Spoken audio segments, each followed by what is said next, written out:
Oh, ano? Okay, oh. Hindi na malaki.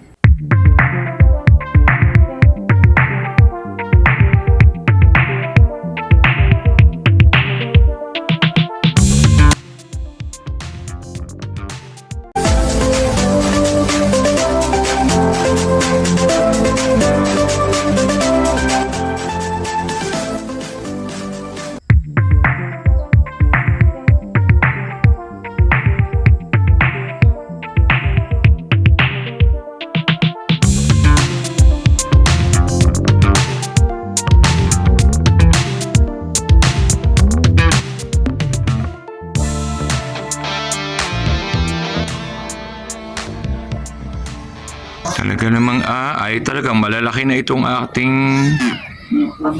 pusang oh, tatawagin ko kayo. Oh. Aba, ay lapitan lahat eh. Ang napakatakaw. Liit na liit. Ang mabait, hoy. Mabait ikaw. Oh, yan. Oh, ka-close na. Padila-dilaan na. Dati magkakababag. Oo. Yan ang mga pusa na may nagiging close din. Pare, magkakababag dati. Nagpapahilamos. Huwag mag-away. Malalaki na aring aking nakita sa kalsada din sa aming harapan na pusa. Oo. Ano? Mamaya, magluluto pa. Mag-iisip pa ng lulutuin. Pakain ko na kayo ng tinapay.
Yan, napakaganda na po ng sikat ng araw. Sana po ang bagyo. Sana po ay tuloy-tuloy na. Nakamiss din po rin init ng araw. Ganda na po ng kapaligiran. At mga oras na ito ay abalang-abala naman po yung mga nasalanta ng bagyo sa pag-aayos din po ng kanilang bahay. Unti-unti lang po. Kakayanin po niyo yan. Yawa po ang Panginoon. Maganda na po ang panahon. Talaga pong mainit. Sana po ay magtuloy-tuloy na. For this day po ay naisipan ko naman pong tapos na po naman ng awa naman po ng Diyos ay wala namang pong bagyo ay kita ko po yung aming anim kong mga saging ay ang ilan po ay pwede na pong i-harvest para pong may isa pong buwig akong pwede na pong i-harvest at ng aking pong mapahinog. Hintayin ko lang po yung kapatid kong babae. Doon po ay katulong ko sa pagtataga po ng saging.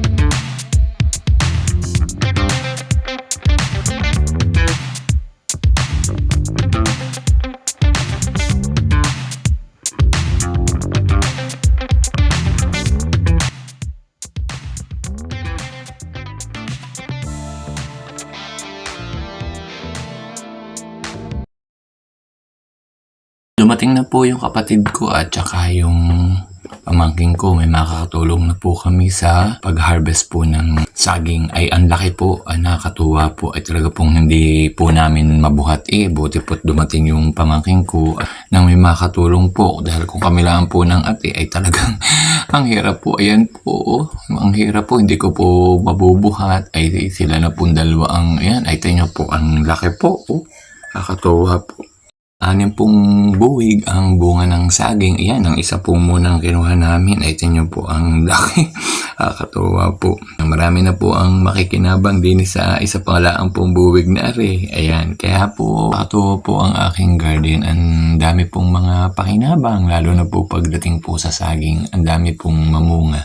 Ilan lang pong puno dati, ay ngayon po ay dumami na. Agad kuha po ng saging, ay may uusbong na naman po panibago po uling puno ng saging, kaya nakakatuwa.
Magdala ka din, Justin, ha?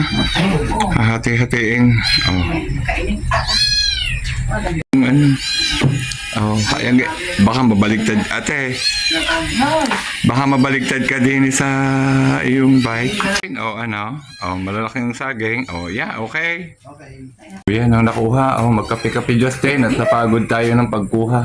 Isa lang ang buwig ng saging. Sa isang araw uli yung iba pa. 5 pang buwig. Nagkape muna ang pamangkin kong si Justin at talagang napakabigat daw po ng saging.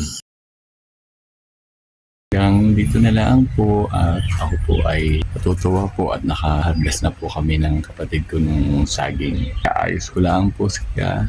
Marami-rami din po iyon, kaya po paghahati-hatiin ko po, bibigyan ko po ang mga kapatid. Po labis pa rin po. Bibigyan ko naman po ang aking mga kapitbahay na gusto rin naman po. Lalo po rin aking BFF na si Ma'am Daisy at si Maring Milet. Yan, mahilig din po yan sa saging. Although may mga time din po silang saging. Kung sino po ang unang nakapag-harvest, nakapagpahinog ko, kami po ay nagbibigayan. So for now po, bye na po.